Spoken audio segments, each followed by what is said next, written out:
느헤미야 29장은 바벨론의 포로들에게 편지 형식으로 전한 우리 하나님 아버지의 말씀이지요. 그 바벨론은 하나님이 보낸 종으로서 이스라엘이 그들의 종이 된 것은 하나님의 뜻이다. 하나님의 주권적인 섭리다 라고 했지요. 그리고 이제 기한이 차면 몇 년이요? 70이라는 언약의 기한이 차면 하나님께서 그들을 돌아오게 하게 하실 것이다. 돌아오게 한다 그러셨잖아요. 그래서 오늘은 포로된 자들을 돌아오게 하는 것에 대해서 돌이키는 것에 대해서 단어를 중심으로 말씀의 은혜를 나누고자 합니다. 여기 돌아오게 하리라가 14절에는 돌아오게 하리다라는 단어가 두 개가 있죠. 앞부분에 다시 돌아오게 하되 라는 부분과 뒷부분에 그곳으로 돌아오게 하리라 라는 것으로 되어 있죠. 앞부분에 돌아오게 하리라는 능동태로 하나님이 돌아오게 할 것이다 라고 표현할 수가 있고요. 뒷부분은 돌아오게가 수동태로 되어 있으니까 돌이키게 되다, 이렇게 번역할 수가 있죠. 쉽게 말해서 우리가 회개할 수 있는 이유는 하나님이 회개시키기 때문이죠. 우리가 회개하는 거지요. 내가 회개하는 거죠. 아니에요? 회개한 사람과 회개하지 않는 사람의 차이는 뭐예요? 회개하셨죠?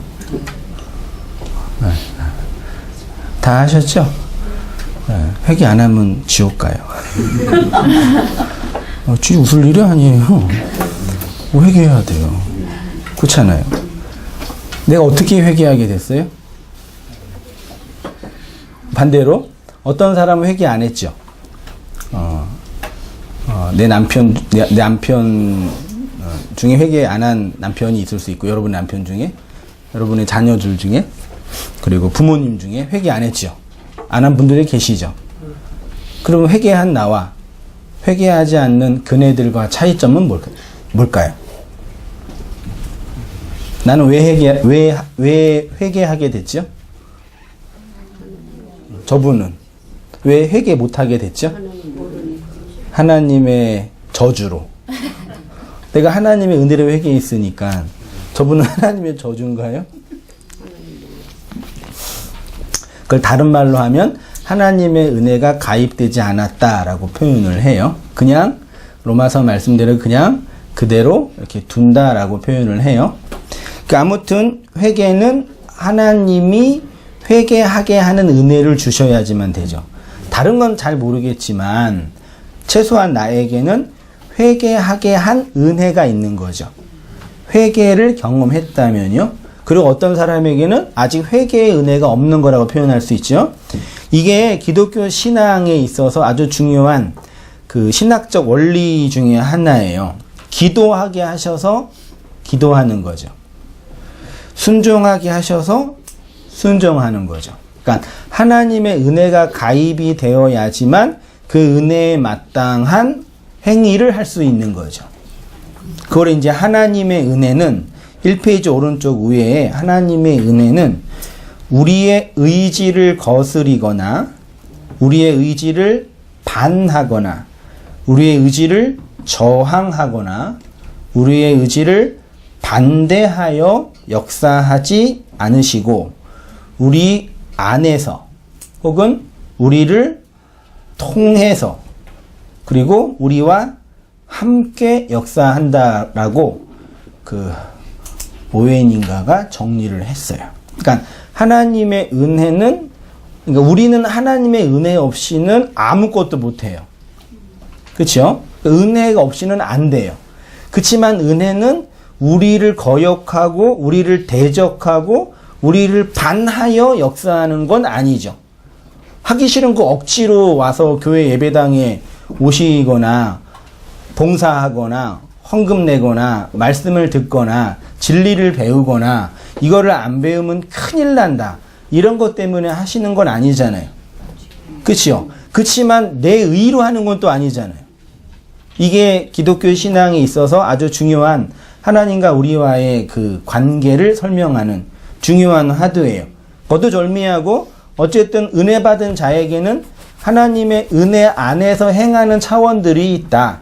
이 말씀을 제가 드리고 싶은 거예요. 회개도 슈브도 마찬가지예요. 돌이킨 자들에 의해서 돌아오는 거예요. 아니야. 돌이킴의 은혜가 있어서 돌아올 수 있는 거죠. 사모님 저 온도 좀만 줄여주세요. 저한테 직방으로 오는 것 같아가지고 열이 확 가뜩이나 열 나는데 전만 그래가지고 좀만 줄여주세요. 또 추울 수 있으니까. 이렇게 돌아오는 것을 히브리어로 슈브라고 하고요. 우리 전통 기독교의 교리에서는 회개 많이 들어보셨죠? 회심 이것도 들어보셨죠? 혹은 돌이킴 이런 식으로 이 슈브라는 단어를 표현을 했습니다. 자, 그러면 돌아오는 것이 슈브라고 한다면 돌아오게 하는 방식 혹은 돌아오게 하는 과정은 무엇이냐? 돌아오는데 무엇을 통해서 무엇을 근거로 돌아온다라는 표현입니다.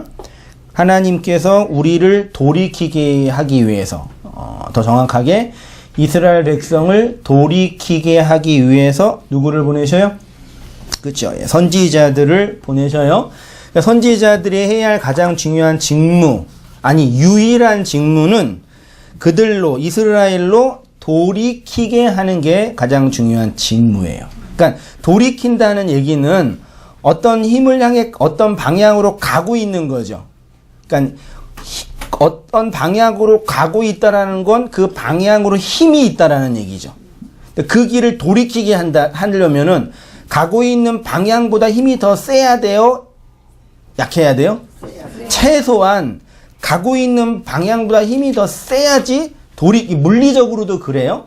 근데 이거는 내면적으로도 그렇고 영적으로도 그런 차원이에요. 그러니까 성경이 말하는 인간은 어느 길로 가고 있어요. 근데 선지자를 보내서 가고 있는 그 길을 돌이키게 하는 거예요. 선지자가 해야 할 본질적인 사역은 가고 있는 하나님의 백성들의 그 길을 돌이키게 하는 건데, 그러려면 가고 있는 길보다 더 강력한 어떤 힘이 필요하다. 가고 있는 그 힘보다 당기는 힘이 더 세야 한다. 이 차원이에요. 선지자의 가장 직무는 이스라엘로 슈브하게 하는 것입니다. 그런데 이스라엘이 돌이키지 못한 이유는 거짓 선지자들이 그들에게서부터 나왔기 때문입니다. 그래서 거짓 선지자들의 사역이 이스라엘의 영적인 어두움의 현실에 일조를 한 거죠. 말하자면 가고 있는 그 길을 그냥 가도록 둔 거죠. 혹은 가고 있는 그 길보다 더 강력한 말씀의 메시지가 증거되지 않는 거죠. 가는데 뒤에서 밀어주는 것도 나쁜 거죠. 더 빨리 가라고 미는 것도. 근데 당기지 못하는 것도 나쁜 거라고 표현하는 거예요.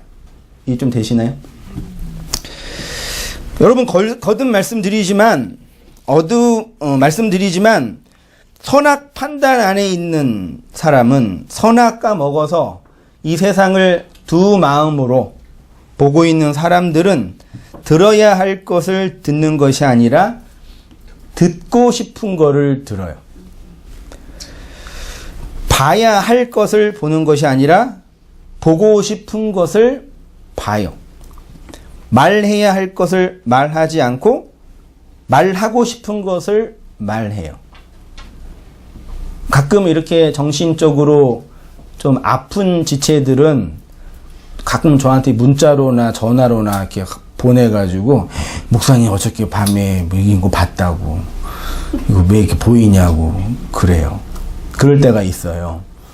근데 그거는 내가 보기 싫은데 막 귀신과 어떤 특별한 그 영적인 존재가 역사에서 본 게 아니라 내가 보고 싶은 거죠. 심리적으로 보면은. 가끔 여러분들 중에 되게 보는 분 계시긴 계시나요? 기도하다가 막 훅 지나가고. 없으세요? 많이 계시던데? 근데 그런 거 유심히 얘기 들어보고 말씀을 나눠보면은요, 우리가 보고 싶고, 내가 듣고 싶고, 내가 말하고 싶은 것들이 이렇게 나타나요. 그건 좀 심한 문제인데, 보편적인 인간들의 삶도 이것에 특별하게 벗어나지 못하는 듯해요. 거짓 선지자들은 앞의 것이 아니라 뒤의 것을 전한 자들이라고 말씀드렸죠. 그래서 보고 싶은 것을 보는 사람은 거짓을 보는 사람, 듣고 싶은 것을 듣는 사람은 거짓을 듣는 사람, 말하고 싶은 것을 말하고 싶은 사람은 거짓을 말하는 사람이라고 표현할 수가 있겠습니다. 흔히 성령 강림 이후에 신약교회 성도들의 신앙 고백은 나는 주 예수 그리스도를 믿는 자입니다. 그래서 신약 성도들의 가장 그 기본적인 신앙 고백은 주 예수 그리스도를 믿습니다. 앞에 주어 나가 있어가지고요. 나는 주 예수 그리스도를 믿습니다. 그게 뭐 물고기 모양의 이투스 뭐 그게 앞자를 딴 거라면서 누가 그러는데 정확하게 제가 확인은 안 해봤는데, 아무튼 신약 성도들의 가장 그 엑기스적인 신앙 고백은 나는 주 예수 그리스도를 믿습니다예요. 그치? 많이 들어보셨죠? 그 예수는 그리스도라는 얘기예요. 그 말은. 예수는 뭐라고요? 그리스도요? 그러면 예수가 뭐예요? 자기 백성을 저들의 죄에서 구원할 자가 예수라는 이름이 담고 있는 뜻이라 그랬죠. 그러면 그리스도는 뭐예요? 기름 부음을 받은 자라는 뜻이잖아요. 그래서 예수가 그리스도라는, 자기 백성을 저들의 죄에서 구원하기 위해 오신 그분이 그리스도로서 우리에게 오실 때 우리가 구원을 받는 거라고 표현할 수 있는 거죠. 표현을요. 구원의 경험이 우리 역사 속에 있잖아요. 이 역사 속에 살다가 어느 순간에 구원을 경험하고 인식하고 체험하죠. 내 차원에서요. 그때가 언제냐? 예수가 그리스도인 거를 믿을 때, 예수가 그리스도인 거를 알 때, 예수가 그리스도인 거를 받아들일 때예요. 여러분, 세상에 이런 말, 제 설교 어려워요? 그렇게 쉬워요? 속이 시원해요? 다 이해는 하시죠? 이해 안 하시면 조용히 있으니까 모르지만. 근데 이제 가끔 이렇게 저도 뭐 철학도 공부하고 신학도 맨날 공부하지만 어려운 게 있죠. 세상에 어려운 게 있어요, 없어요? 있죠. 근데 어려운 건 본질적으로 뭐예요? 모르거나 낯선 거예요. 그러니까 낯설면 어려워요. 낯설지 않으면 너무 친숙하죠. 그러니까 설교, 이런 묵시 패러다임 안에서 진리를 듣는 것도 소위 말해 뭐 기존 교회랑 다른 차원이니까 조금 이렇게 생소하게 받아들여서 어려울 수 있어요. 그렇죠? 근데 그런 어려움은 본질적인 어려움이 아니에요. 그러니까 제가 말씀을 이렇게 상담을 하거나 교제를 하거나 성도님께 이렇게 여쭤보거나 물어볼 때 말씀을 잘 듣고 계셔요라고 물어보면은 제가 진짜 제가 설교를 잘하고 있나요? 뭐 그런 얘기가 아니라 제가 전하고 싶은 그 복음의 진의를 충분히 받아들여서 여러분의 것으로 인식하고 있냐, 이 문제예요. 설교를 잘하냐 못하냐 이런 차원이 전혀 아니라. 근데 우리는 워낙 그런 부분에 있어서 목사들의 설교를 평가하는 게 마치 좀 되게 부정적인, 하나님의 말씀 어떻게 인간이 평가하냐 그런 식의 표현을 하는데, 전혀 그런 게 아니라 말씀의 그 진의를 여러분들이 여러분의 그 말로 받아들이냐 안 받아들이냐를 여쭙는 건데, 이렇게 말씀을 잘 듣고 계세요 그러면 너무 좋아요 목사님 이렇게 표현하시는데, 그게 나쁜 게 아닌데 또 유심히 들어가다 보면은 충분히 이해하지 못하실 때가 있어요. 그러니까 어렵다는 얘기는 그런 낯선 게 아니라 하나님의 말씀이, 오늘도 공부하겠지만 내 안에 들어와서 나의 그 내면의 본질적인 것들을 파헤치고 지나가는 그 핵심이 있잖아요. 근데 말씀을 전하고 나누다 보면은 어느 선까지는 말씀을 듣고 이 선까지는 말씀을 받아들이겠다는 의지가 있으신데 그 선을 넘으면은 어떻게 해요? 그런 경험 없으세요? 어떻게 다 받아들이세요? 딱 쳐낸단 말이에요. 여러분 언제 기분 나쁘세요? 약한 데 찌를 때. 아, 내가 그러나? 다른 사람과 관계에서 언제 그 사람 때문에 화가 나요? 그 사람이 나의 영역, 동물적으로는 그 영토, 테레토리라 그러죠? 이 영토를 침범하면 화가 나죠. 이게 공간적인 영토뿐만 아니라 내면적인 영토가 다 있어요. 왜냐하면 모든 사람은 신이기 때문에. 그 제가 말씀이 어렵냐라고 여쭙는 거는 뭐냐면 제가 아니라 그리스도의 진리는 우리 각자를 그 영토를 공격하고 들어오는 말씀이 그게 여호수아의 가나안 정복 전쟁의 본질이거든요.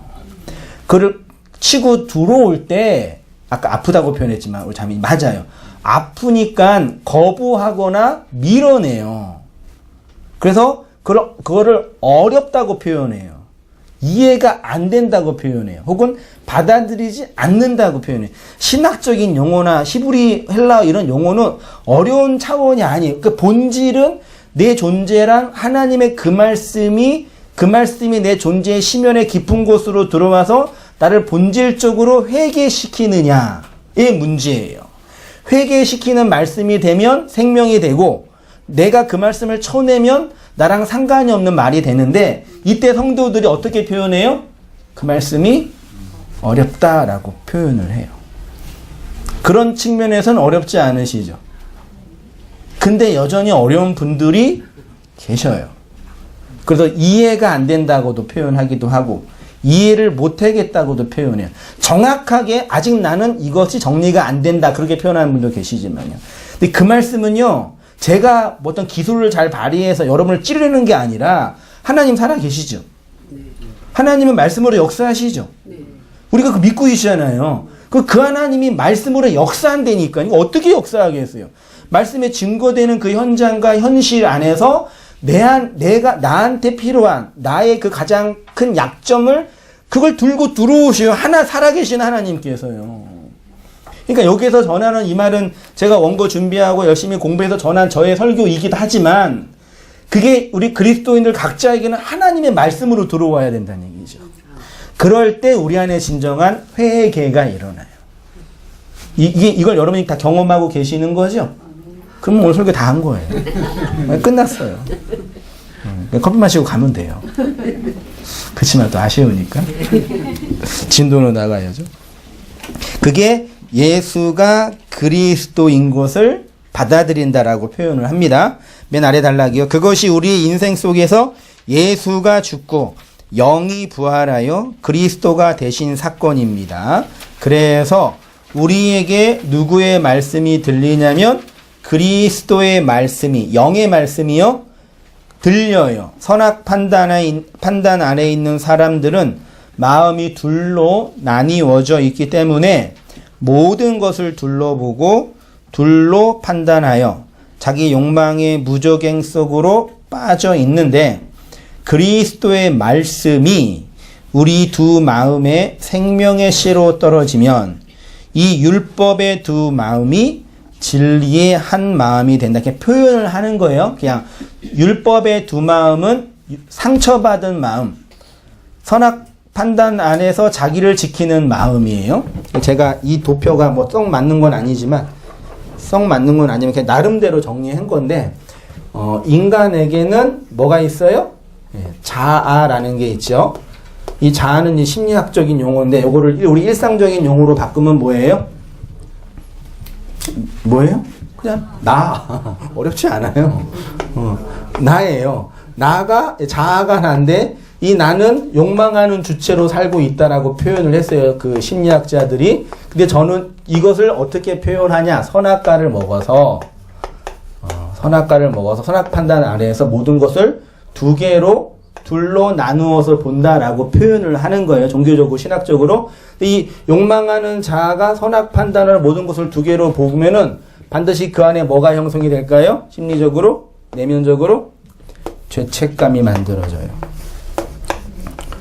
이거는 아주 중요한 그 심리적인 문제가 아니라 죄예요, 죄. 그냥 이거 죄, 원죄, 자범죄, 죄예요, 죄. 이제 죄에 대한 내면적인 경험을 죄책감이라고 심리적으로 표현을 하는 거예요. 죄책감이 안에 만들어져서 욕망하는 나가 선악 판단에 있기 때문에 죄책감으로 갇혀 있죠. 그래서 이 나를 지키기 위해서 외형의 껍데기를 만들어요. 이게 뭐예요? 이게 종교적으로는 희생제사 혹은 우상숭배. 여러분 교회를 종교를 모르는 사람은 희생제사 드려요, 안 드려요? 희생제사를 드리고 있는데 그게 희생제사인지 몰라요. 그러니까 이 세상에는 무신론자가 없어요. 엄밀한 의미에는요. 자기를 지키기 위한 방식을 다 이렇게 살아요. 그러니까 소위 말해 무신론자들은 어떤 방식으로 자기를 지켜요? 오늘날의 종교가 뭐예요? 돈. 그리고 스포츠 종교예요, 거의. 그건 제가 볼 땐 그 종교화예요, 그거는. 대상화하고, 우상화한 차원이에요. LG 트윈스가 우승한 거랑, 이번 누가, 두산이 이겼나? 기아가 이겼네? 기아가 이긴 거랑, 하나가 못 올라간 거랑, 내 인생과 무슨 상관이 있어요? 상관이 있어요, 없어요? 없어요. 다저스가 1등을 못한 거랑 나랑 상관이 있어요, 없어요? 세상에서 그 제일 쓸데없는 걱정이 누구 걱정이에요? 연예인 걱정이냐? 불쌍하다. 그런데 걔 연봉이 10억이에요. 상관이 없는 거예요. 종교의 우상이라면 걔네들은요.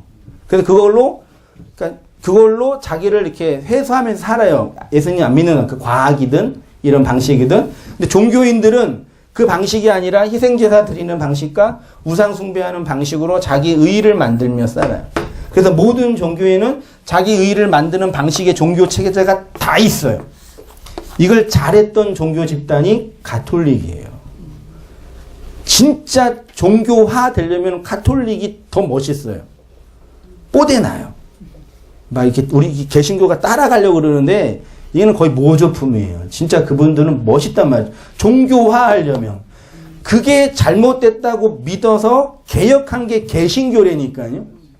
이놈의 개신교가 다시 어디로 가요? 가톨릭을 그대로 따라가요. 그래서 사제들은 다 이렇게 예쁜 옷 입죠. 사제복이라 그러죠. 휘황찬란하잖아요. 그분들은 계급에 따라서 모자도 달라져요.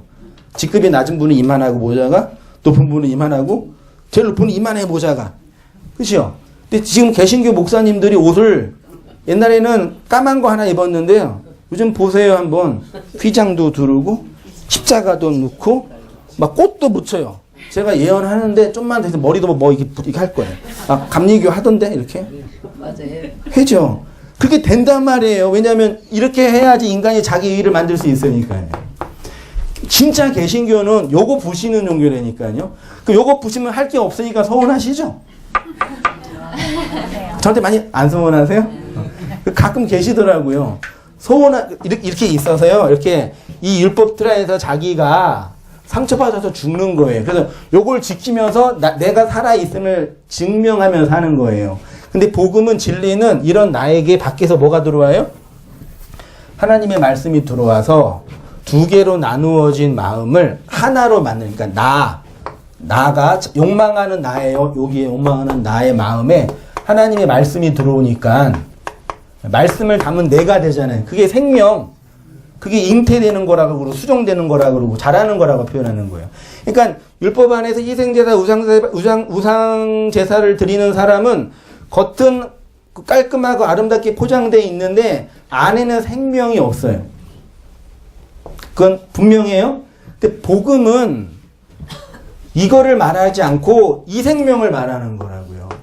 그러니까 이 생명에 들어와서 이렇게 생명을 따라서 이렇게 변화되어지고 잉태되고 있는 나가 있는데 여전히 습관은 이게 있으니까 이거를 안 하니까 맨 처음에는 불안하기도 하고 서운하기도 하고 우울하기도 하는 듯한 표현을 하시더라고요. 그래서 제가 정 안 되면 뭐 하라 그랬어요, 옛날에요. 기도하시라고. 새벽기도 가셔서 날짜를 정하고 수능 거의 끝나가지고 기도하시고 헌금 열심히 이거라도 내가지고 내 사업을 좀 어떻게 하나 복조달라고 기도를 하세요. 정 안 되면요. 많이 해보셨어요, 근데요? 네. 혹시 안 하신 분들은 해보세요, 한번. 농담입니다. 율법의 두 마음이 진리의 한마음이 되는 거다입니다.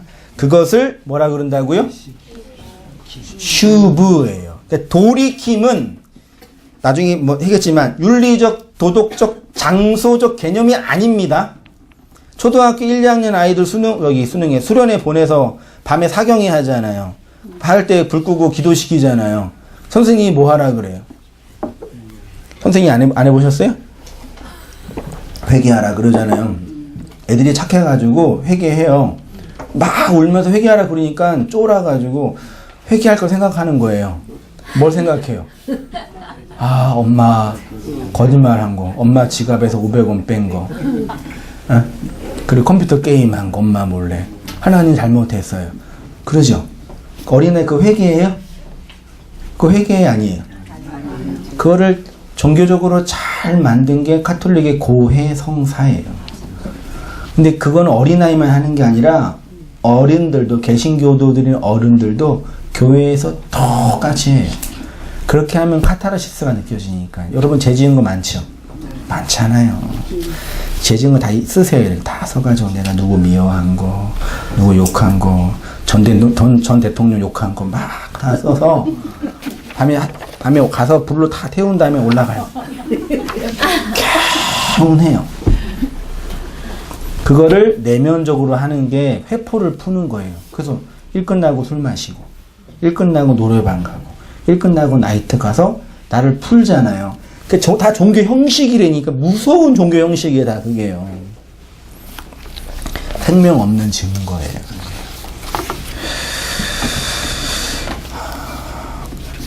슈브는 윤리적 도덕적인 행위에 관한 문제가 아니라 내면의 생명이 있음과 없음의 문제다, 그 말씀입니다. 그 슈브라는 단어를 좀 더 이렇게 볼게요. 이렇게 하나님의 말씀을 언양으로 받은 것을 성경은 슈브라고 하는데요. 슈브의 기본적인 뜻은 돌이키다, 회개하다, 돌아오다, 회복하다 이래요. 어떤 장소나 사람에게로 돌아가는 것, 하나님으로부터 돌아서는 것, 하나님께로 돌아가는 것, 마음을 돌이키는 것 등 다양한 의미로 사용이 됐는데, 슈브는 히브리어로 신이라는 단어랑 바브라는 단어랑 그 다음에 끝자가 베이트라는 단어가 3개뿐이 안 돼요. 제가 계속 공부는 하고 있는데 한 2년 전에 그 옛날 카페교회에서 그 설교할 때 히브리어 속에 숨겨진 복음이라는 책을 중심으로 가장 기초적인 단어를 가지고 이렇게 공부했던 부분이 있는데 그 부분 그대로 참조한 거예요. 회개라고 번역한 번역한 단어가 슈브예요. 한글로 음가를 쓰면. 근데 히브리어로 하면은 이렇게 이 무슨 모양 같아요? 이게 알파벳 쉰이라고 읽거든요. 이게 그러니까 아직 여전히 이제 그 뭐라 그러죠? 논쟁은 있지만 모든 문자는 상형 문자로 시작한 건 맞죠?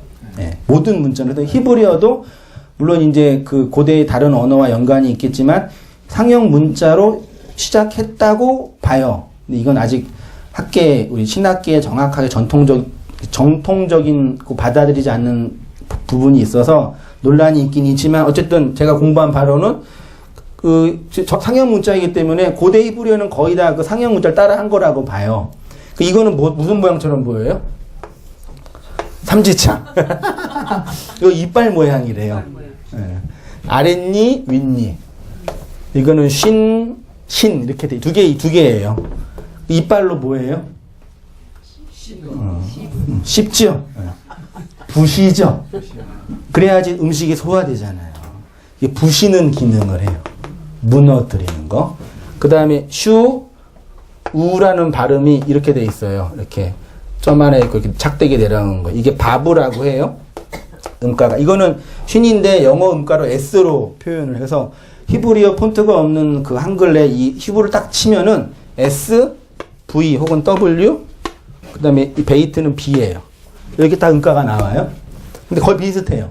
이거는 무슨 모양처럼 보여요? 고리. 맞아요. 고리예요. 혹은 못.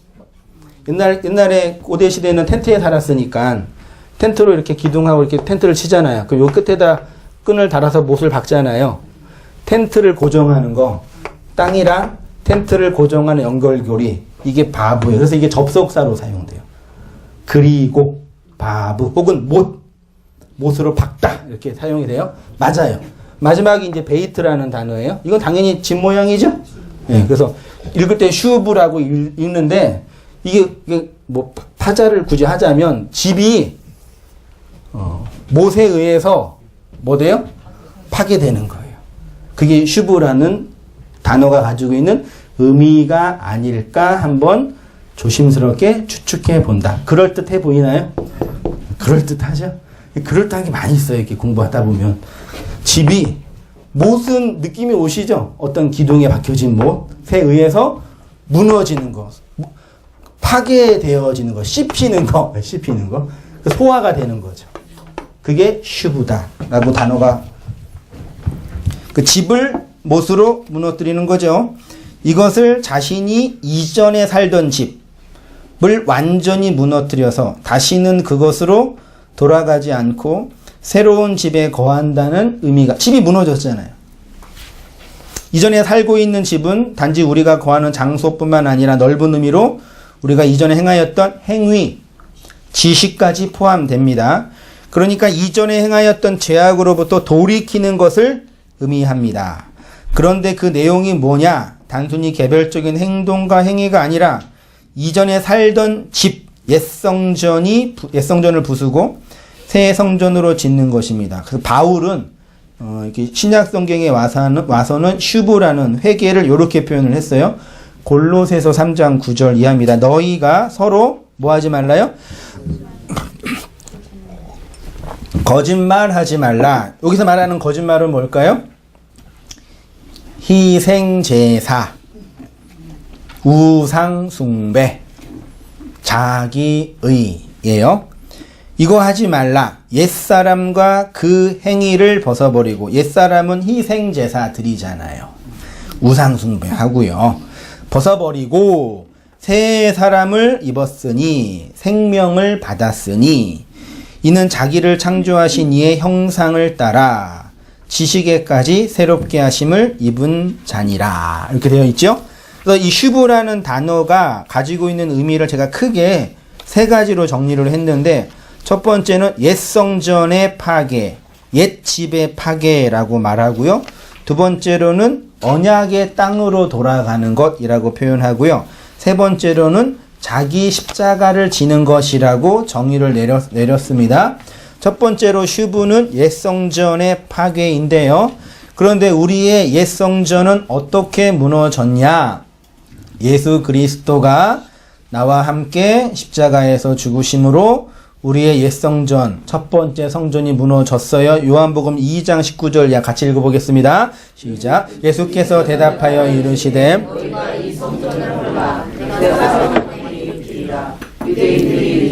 성전은 46년 동안 지었거늘 내가 3일 동안 일으키겠느냐 하더라. 그러나 예수는 성전된 자기 육체를 가리켜 말씀하신 것이라. 죽은 자 가운데서 살아나신 후에야 제자들이 이 말씀하신 것을 기억하고 성경과 예수께서 하신 말씀을, 그 헤롯 성전이 진짜 46년 동안 지었을까요? 고고학적으로 발견하기가 어려워요. 물론 그렇게 했다고 보여지는데, 아무튼 요한복음에서 요한은 46년 동안 지어졌대요. 46년은 당연히 40이라는 수와 6이라는 수가 합쳐진 건데, 40은 하나님이 인간에게 주신 역사와 인생의 시간이겠죠. 이 기간 동안 인간의 노력과 힘으로 성전을 세워요. 그래서 6이라고 표현하지 않았을까? 쉽게 말해 헤롯 성전은 인간이 자신의 힘과 노력으로 만든 그걸 46년이라고 표현하지 않았을까? 왜냐하면 이 시대만 해도 그 아라비아 숫자는 없었으니까요. 40번째 연 중에 6번째 연, 이렇게 표현했겠죠. 그러니까 46년은 헤롯 성전은 인간이 자신의 힘과 노력으로 만든 인간의 옛 성전. 예. 그런데 예수님이 지금 그것을 헐라, 폐지하라라고 하십니다. 그러면 며칠 동안요? 3일 동안 3으로 성전을 짓는다. 하나님이 지으시고 완성하시는 새 성전은 예수의 십자가의 죽음과 부활을 통해서만 세워진다 라는 것이죠. 너희들이 너희들의 힘과 노력으로 세운 그 성전이 무너져야 내가 새 성전을 너희 안에 짓겠다라는 뜻입니다. 그 옛 성전을 언약의 십자가로 무너뜨리는 것이 슈브, 돌이킴이라고 말할 수가 있습니다. 그러니까 슈브는 먼저 무너뜨리는 거죠. 됐죠? 당연히 예레미야 우리 그 1강 할 때, 서론할 때 예레미야 1장 10절에 예레미야 소명기사 말씀 기억나세요? 내가 너를 열국의 선지자로 세웠는데 뭐 한대요? 뽑고 파괴하고 파멸하며 넘어뜨리며 심고 건설하게 하였다. 그 예레미야의 사명의 핵심이잖아요. 먼저 무너뜨리고 넘어뜨리는 사역 하신 거죠. 성경에서 이스라엘 백성들의 가장 대표적인 죄는 우상숭배였고요. 이 죄악으로부터 돌이키는 것이 그동안 섬기던 우상의 집을 무너뜨리는 거라고 표현하고 있죠. 왕하 11장 17절 보세요. 여호야다가 왕과 백성에게 여호와와 언약을 맺어 여호와의 백성이 되게 하고 왕과 백성 사이에도 언약을 세우게 하매 온 백성이 바알의 신당으로 가서 그 신당을 허물고 그 제단과 우상들을 철저히 깨뜨리고 그 제단 앞에서 바알의 제사장 맏단을 죽이니라. 제사장이 관리들을 세워 여호와의 성전을 수직하게 하고 또 백부장들과 가리 사람과 호위병과 온 백성을 거느리고 왕을 위하여 인도하여 여호와의 성전에서 내려와 호위병의 문길을 통하여 왕궁에 이르매 그가 왕자에 앉으니 온 백성이 즐거워하고 온 성이 평온하더라. 아달랴를 무리가 왕궁에서 칼로 죽였더라. 요아스가 왕이 될 때 나이가 몇 세요? 이거 무슨 내용인지 혹시 아셔요? 열왕기상 우리가 많이 역사를 모르는데 요아스의 아들이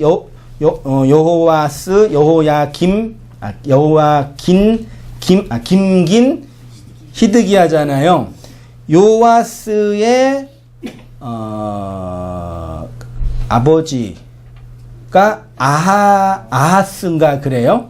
근데 요아스가 몇 살 때 왕이 됐다고요? 7살 때 왕이 됐다는 얘기는 걔 앞에 무슨 일이 있었다는 뜻이죠. 무슨 일이 있었냐면 아달랴가 누구냐면 요아스의 할머니예요. 할머니인데 아달랴의 아들이 죽었을 때, 그러니까 요아스의 아버지가 죽었을 때 아달랴가 왕자들 다 죽인 거예요. 다 죽여서 아달랴가 말하자면 이제 권력을 잡은 거죠. 그때 여호야다라는 제사장이 요아스를 품에 안고 도망간 거예요. 그리고 7년 후에 나타나가지고 아달랴를 죽인 거예요. 여러분 아시겠지만 권력을 쿠데타를 일으킨 권력은 뭐가 없어요? 정통성이 없잖아요. 그래서 여호야다가 요아스를 왕으로 세우고 자기가 섭정을 한 거죠. 그래서 요아스가 여호야다가 사는 동안에는 선하게 정치를 했다고 표현을 하는 거예요. 그때 여호야다가 언약을 맺은 것에 대해서 얘기하고 있어요.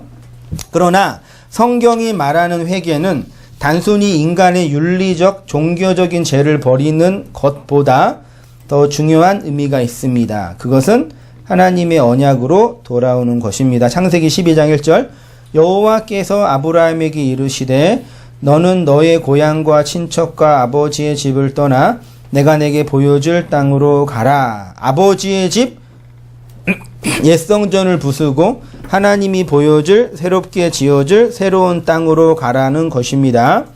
그 옛 성전, 옛 집을 파괴하고 하나님의 명령에 순종하여 갔다라는 것을 하나님의 언약을 따라간 것이라고 합니다.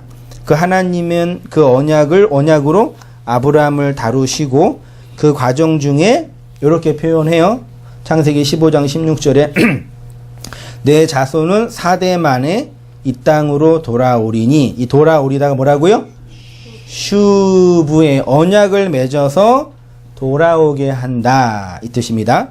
슈브는 이렇게 옛 집을 파괴하는 것입니다. 이것은 이전에 살던 집을 떠난다라는 의미와 옛사람의 행위와 지식을 벗는다라는 의미입니다. 그래서 그 아브라함이 갈대아 우르의 고대 문명의 그 가장 발전된 바벨론 문명 거기에서 살고 있었는데 아브라함의 아버지가 뭐 하고 있었다고 여호수아가 나중에 표현해요? 우상을 만드는 집안이요. 그러니까 되게 상징적인 표현일 수도 있는 거죠. 우상의 집을 떠나는 것. 그게 언약으로 주어진 거예요. 애굽에서 나온 이스라엘 백성은 이제 애굽의 양식을 먹던 옛 사람을 벗어버리고 하나님이 주시는 하나님의 양식을 먹는 새 사람이 되었습니다. 그러나 그들은 애굽의 옛 생활을 버리지 못했죠. 진정으로 휴부하지 못했죠. 민수기 11장에 이렇게 하늘의 양식을 상징하는 만나를 불평하고 애굽의 양식을 달라고 투정하는 자들에게 임한 심판이 있죠. 어떤 내용인지는 한번 보셨죠? 그 11장 4절에 탐욕을 내서 만나가 지겹다 그래가지고 뭘 보내주셨어요? 하나님이요? 메추라기 보내주셨죠. 쭉 보다가 33절 아래 보이세요? 보이시죠? 고기가 아직 이 사이에 있어 씹히기 전에 여호와께서 백성에게 대하여 진노하사 심히 큰 재앙으로 치셨으므로 그곳 이름을 기브롯 핫다와라고 불렀으니 의미는 욕심낸 백성들이 거기 장사합니다. 이게 기브롯 핫다와가 탐욕의 무덤이에요. 만나 먹고 하나님이 건네주신 양식 먹고 죽었는데 탐욕낸 자들이 죽었대요.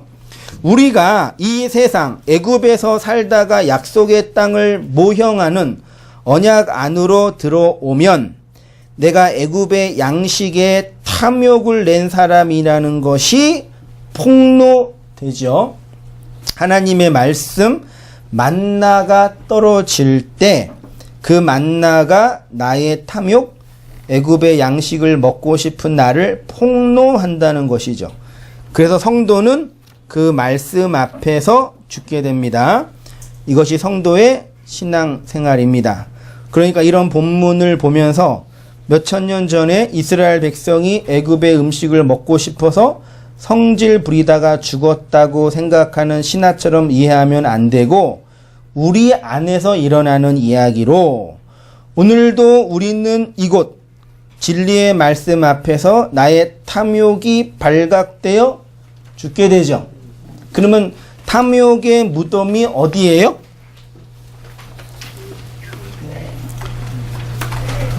내가 탐욕낸 자라는 게 언제 발각돼요? 말씀이 떨어질 때예요. 그 말씀 먹고 내가 탐욕낸 자라는 게 드러나는 게 어디예요? 그게 교회예요. 이런 장소의 교회라는 개념은 이런 장소의 개념이 아니라 진리의 말씀, 하나님의 말씀이 떨어지는 그 현실이 교회. 그래서 교회는 모임의 현실이에요, 사실은요. 모임의 회중. 오늘 본문에서 하나님께서 이스라엘 백성을 모인다 그러잖아요. 모여서, 그러니까 내가 탐욕낸 자라는 게 세상에 있을 때 그게 여러분 발각돼요? 안 되잖아요. 하나님의 말씀이 내 안에 떨어질 때 내가 그 탐욕낸 두 마음을 품고 살고 있는 나라는 게 발각되잖아요. 그게 나의 무덤이라고요. 옛 자아가 죽는 그 현실이요. 그걸 회개한 거라고 표현하는 거예요. 이해되시죠? 네. 두 번째 슈브는 언약의 땅으로 돌아오는 거랍니다. 슈브는 또한 하나님의 약속으로 언약의 땅으로 돌아오는 것인데 이스라엘 백성은 가나안에 정착하여 살았지만 결국 제약으로 바벨론에게 멸망을 당하고 다시 포로로 끌려갑니다. 여기에서도 하나님의 구원의 역사가 다시 시작이 되는데 하나님께서 그들에게 약속의 땅을 주시기로 언약하셨기 때문입니다. 예레미야 본문 29장 10절가요. 25장 5절 같이 한번 읽어보시겠습니다. 시작. 바벨론에서 70년이 차면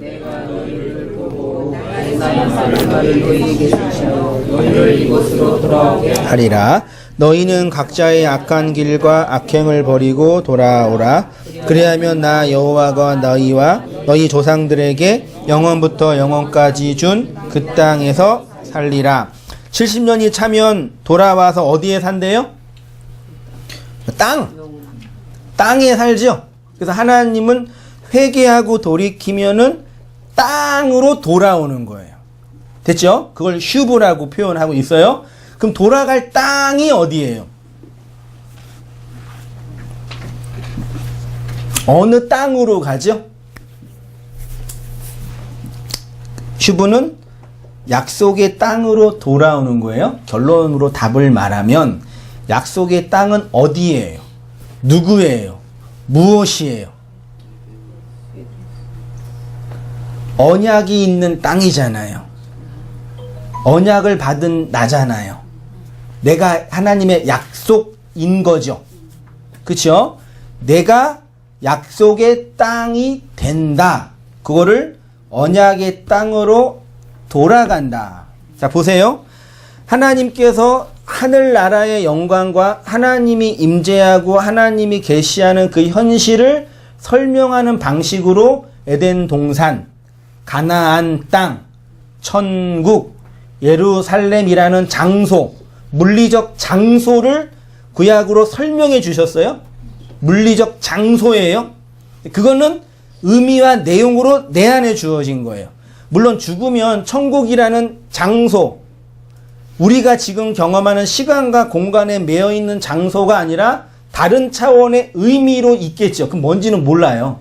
근데 어떤 개념, 장소라고 말할 수 없는 그것 있어요. 그거는 우리의 육체적 삶이 종결된 이후의 것이니까 가본 사람은 있겠지만 온 사람은 없어요. 간 사람은 있지만 온 사람은 없단 말이에요. 그러니까 있다고 성경이 말하고 있으니까 있는 줄 믿고 있고 받아들이고 있는 거고, 우리의 경험 속에서도 충분히 사람이 죽으면 왜 돌아가신다 그래요? 그냥 가셨다 그러면 되잖아요.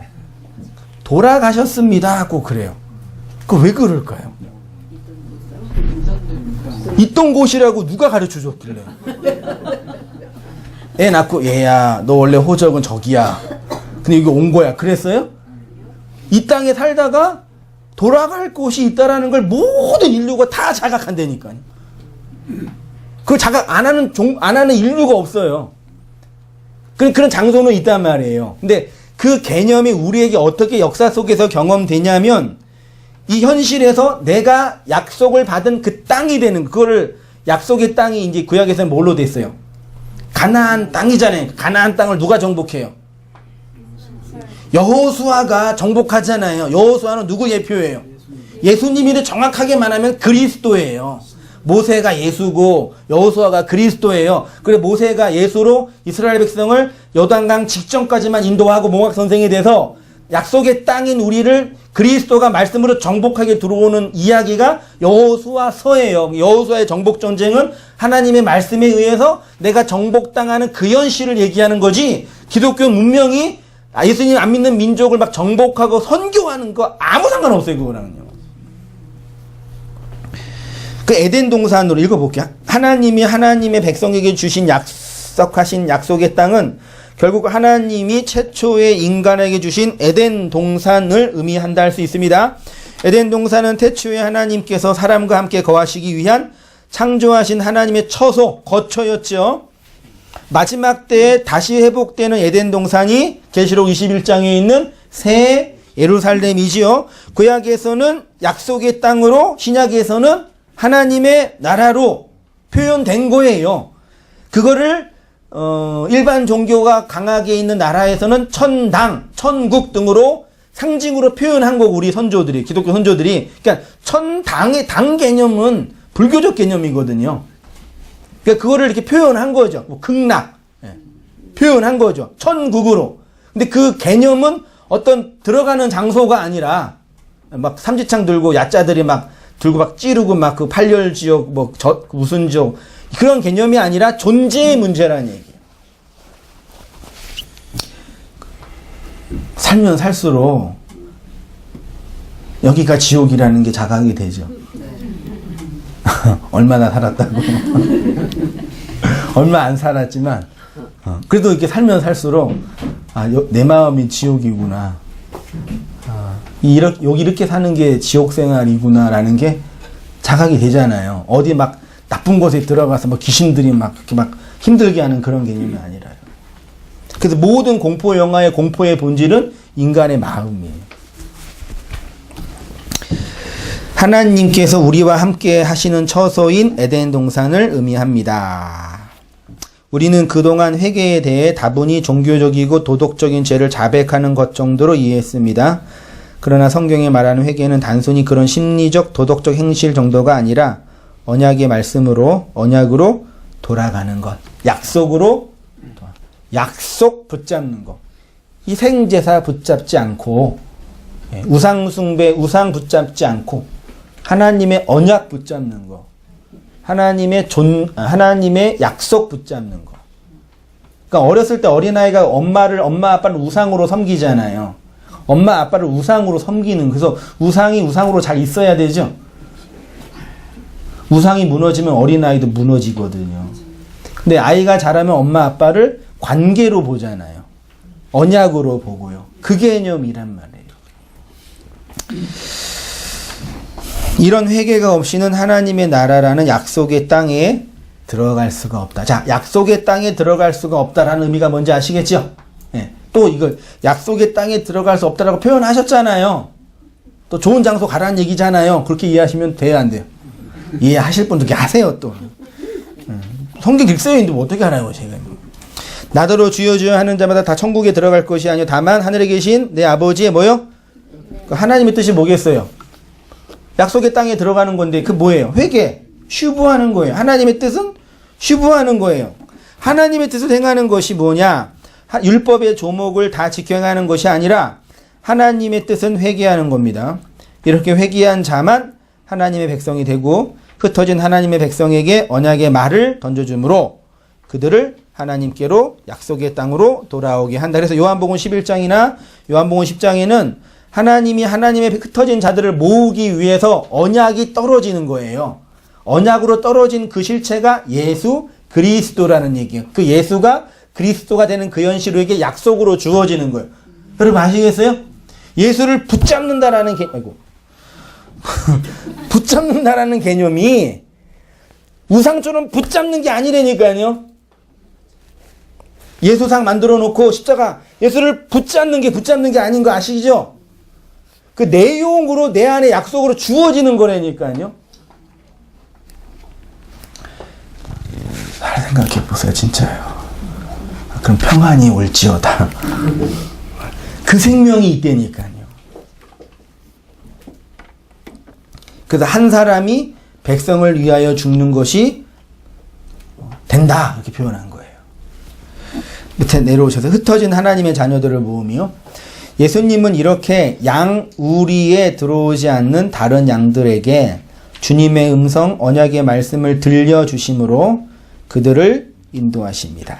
예수님은 이렇게 흩어진 하나님의 자녀들을 돌아오도록 하기 위해 목숨을 버리셨습니다. 그것이 예수 그리스도의 십자가입니다. 그래서 옛사람을 벗어버리고 예수님께로 돌아오는 자들은 하나님의 나라로 들어갈 수 있지요. 예수님은 이것을 자기를 부인하고 자기 십자가를 지고 나를 따르는 것이라고 표현했죠. 다 알고 있는 말씀처럼 누구든지 나를 따라오려거든 뭐래요? 자기를 부인하고 제 십자가를 지고 나를 따르라 그랬습니다. 그 실제로 십자가를 지고 따라가는 정신병자들이 있어요. 지금도 여기 그 필리핀 거기에서는 뭐 사순절 되면은 못 박히는 청년도 있고 진짜 그러고 있죠. 그런 개념이 아니죠. 성도의 자기 부인은 금욕적인 어떤 생각이나 행동이 아닙니다. 예수가 내 안에 넣어준 그 십자가를 지고 예수를 따라가는 거죠. 성경에서 말하는 십자가는 히브리 헬라어로 스타우로스고요. 히브리어로 표현하면 그냥 기둥이에요. 장대예요. 기둥, 장대. 그래서 예수님이 십자가를 모형한 광야 교회의 노뱀이 어디에 달렸어요? 장대에 달렸지요. 고대 시대는 장대를 어디다 썼을까요? 특히 이제 그 아브라함 같은 그 족장 시대에 다 텐트 그 이목민이었으니까 텐트 쳤을 거 아니에요. 텐트 뭐 기본적인 텐트는 천에 기둥을 내리는 거잖아요. 그렇죠? 기둥 없으면 집이 없어지잖아요. 이게 기둥이에요. 그러면 집을 어떻게 부셔요? 기둥을 부시면 집은 없어지는 거예요.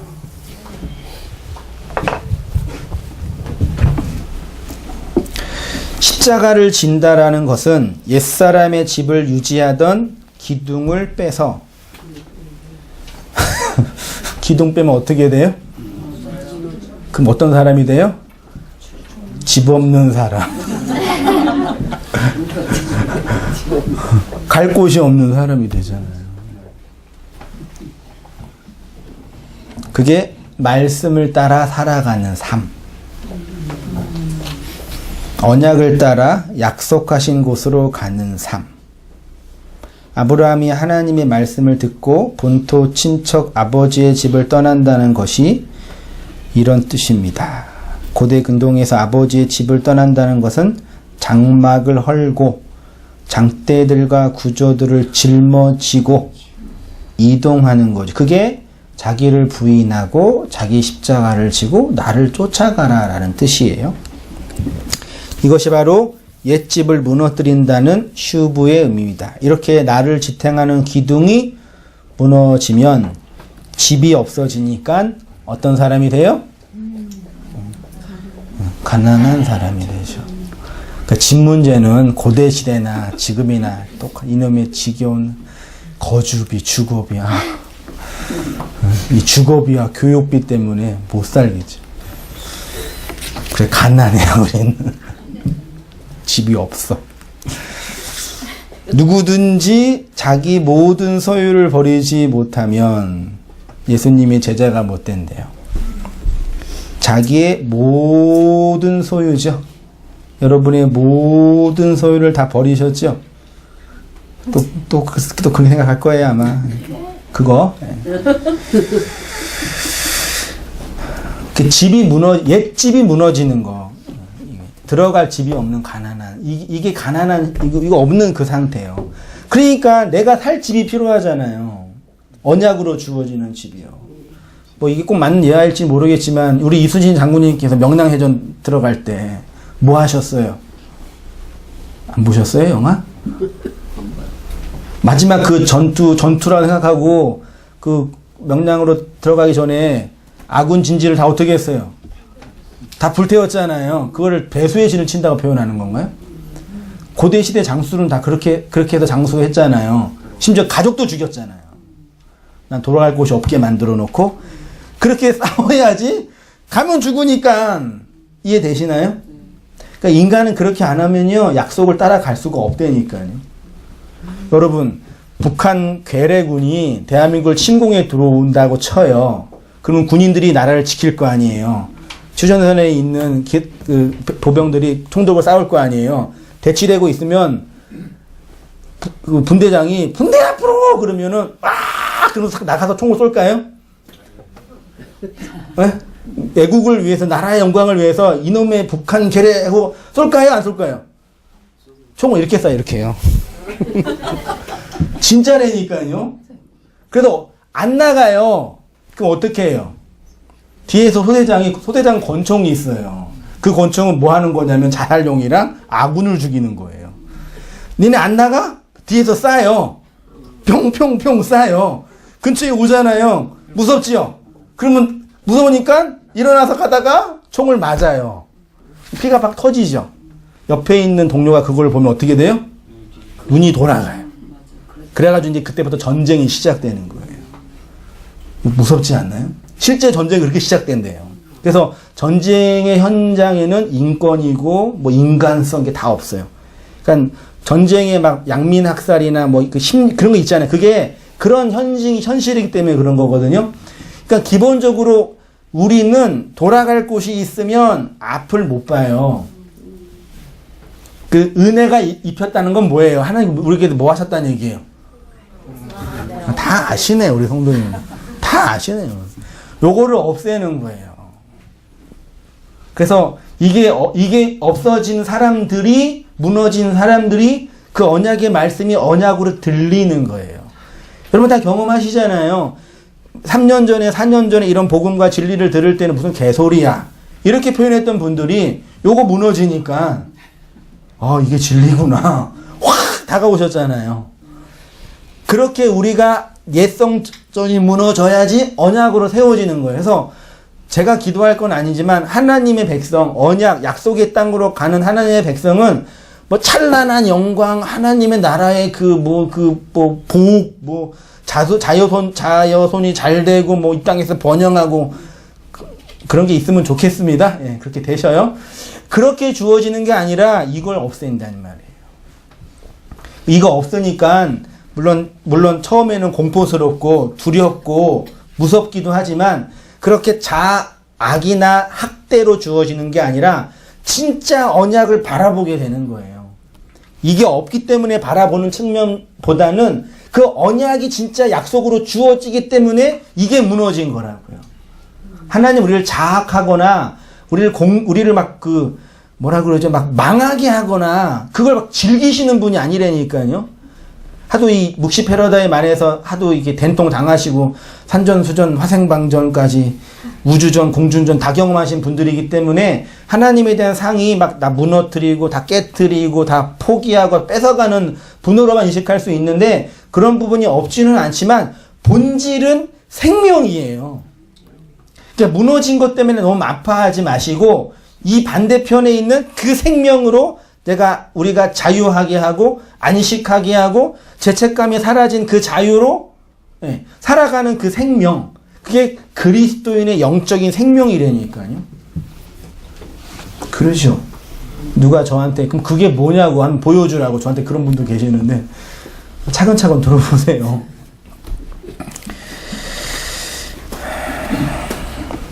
여기서 말하는 소유는 재산이란 의미도 있지만 자신의 옛사람, 옛성전을 의미합니다.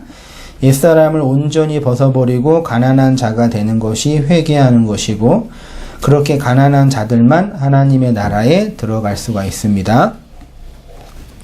나를 지탱하는 나의 옛기둥의 뿌리가 다 뽑혀 나의 옛성전이 무너진 그 사람만이 새 성전으로서의 하나님의 나라를 유업으로 받을 수 있습니다. 그래서 예레미야는 하나님의 나라를 유업으로 받는 모형을 이스라엘의 역사 속에서 이렇게 설명하는데요. 예레미야 25장 10절 같이 한번 읽어보겠습니다. 시작. 너희는 50년째 걸어가 모든 주민을 위하여 자유를 공포하라. 그 해는 너희에게 희년이니 너희는 각각 자기의 소유로 돌아가. 돌아가라는 단어가 두 개나 나와 있죠. 슈브가요. 언제 돌아가라고요? 희년 뭔지 아시죠? 희년은 50년이에요. 50년 주기로 돌아가는 건데 이스라엘 백성은 들어가서 희년을 단 한 번도 안 지켜서 지금도 이제 사회개혁 하시는 분들이 토지 보상 문제나 원래 레위기인가 출애굽기에는 땅을 거래하지 말라 그랬어요. 하나님의 것이기 때문에 땅은 거래하지 말고 빌려서 쓰는 거다. 근데 대천도 신부님이 그러셨나? 누가 그러셨나? 그렇게만 되면 이 세상이 살만하다 그렇게 표현하시는데 이상적인 표현이죠. 그렇게는 못 되죠. 우리 대한민국을 지탱하는 기준은 기본적인 건 부동산이잖아요. 자고 나면 1억씩 올라가는 이놈의 부동산 때문에 미치고 환장하겠지만 어저께 우리 친척이 결혼했는데 아버지 모시고 잠깐 왔는데 한숨보다 좀 아쉬워하시면서 내가 그때 집이랑 땅을 살 기회가 3번이나 있었는데 그걸 못 사가지고 이렇게 좀 서운하다. 그때는 이제 그런 게 안 보이신 거죠. 당신이 일을 하시니까. 그 땅은 되게 중요한데, 아무튼 땅 문제는 그건 그거고, 하여튼 희년은 50년 동안 막 경제생활 하다가 누구는 돈 벌고 부자 되고 누구는 가난해서 막 노예로 팔려갔잖아요. 그러면 빈익빈 부익부가 나니까 사회가 무너지잖아요. 그때 이건 뭐냐면 나팔을 불면은 다 뭐예요?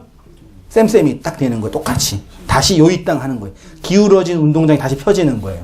오늘날 이 경제학에서 말하는 그 놀라운 하나님의 그 은혜의 섭리인데 이게 못 지켜진다는 얘기는 인간 안에 그 욕망이 있다는 뜻이니까요.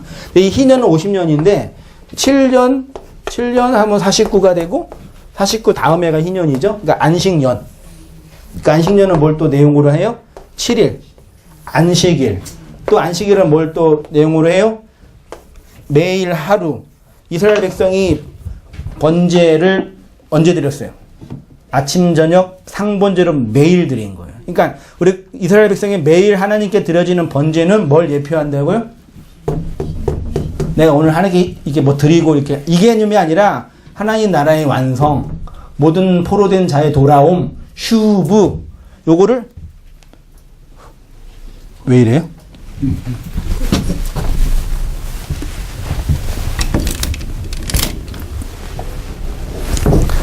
이게 나가서 치니까 나갔나 보네. 이게 이거 예표하는 거예요. 예배 한번 드릴 때, 번제 한번 드릴 때요. 그게 희년이에요. 아버지의 집, 나의 원래의 집으로 돌아가는 것이 천국이며 구원이며 하나님의 나라입니다. 이렇게 돌아가는 날을 예레미야는 희년, 50년째 해라고 합니다. 행이라 되어 있네요.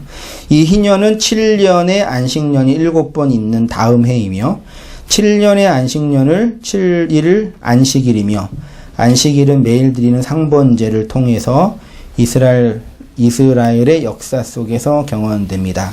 그래서 그 77에 49, 6월절 다음 77에 49, 50번째가 되는 절기를 오순절, 50의 날이라 그러죠. 그게 희년을 예표하는 거예요. 오순절날 뭐가 임했어요?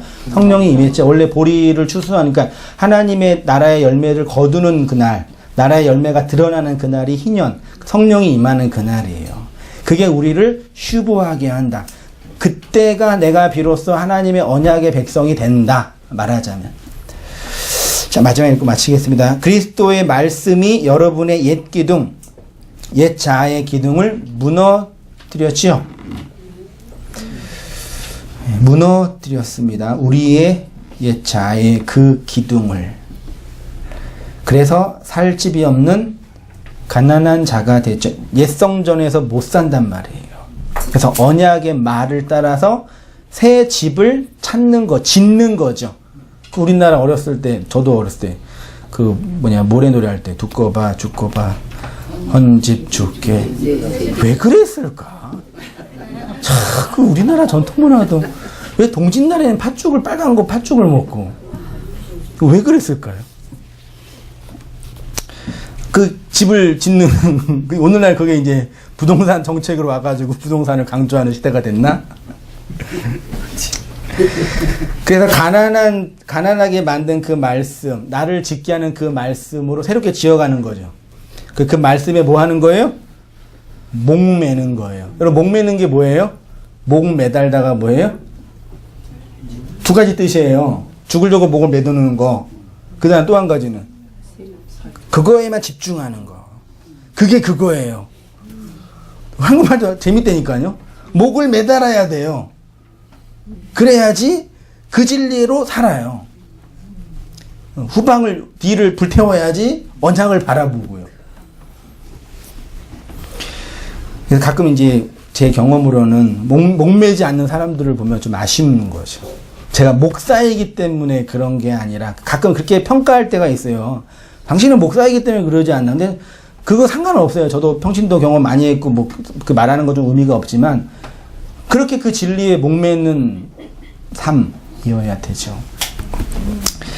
네, 이렇게 가난한 자가 슈브하는 자이며 풍요로운 자입니다. 하나님의 진리의 나팔 소리를 들으시면서 하나님의 집으로 돌아가는 삶이 되시기를 주님의 이름으로 축원드립니다. 기도드리겠습니다. 하나님 아버지, 우리에게 주신 이 소중한 말씀과 은혜들을 그 생명으로 나누고 함께 하시니 감사합니다. 오래전 예레미야를 통해서 돌아오게 하시고 돌이키게 하신 하나님의 은혜의 사건들을 이렇게 말씀을 나누고 상고했사오니 그 내용이 어려운 언어로 이해되지 않는 언어로 다가오는 것이 아니라 마음의 양식으로 마음을 품는 그 생명으로 다가와서 어렵지 않게 우리를 살아나게 하는 생명의 양식과 말씀이 되어지도록 주님 인도하여 주시옵소서. 무엇보다도 우리의 모든 성도님들이 하나님과의 관계 안에서 그 존재를 받아들이고 가나안 땅으로 약속의 땅이 된 그 생명으로 살아가는 삶의 방식을 담고 오롯이 세워가기 부족함이 없도록 주님 인도해 주시고 은혜 내려 주시옵소서. 예수님의 이름으로 기도합니다. 아멘.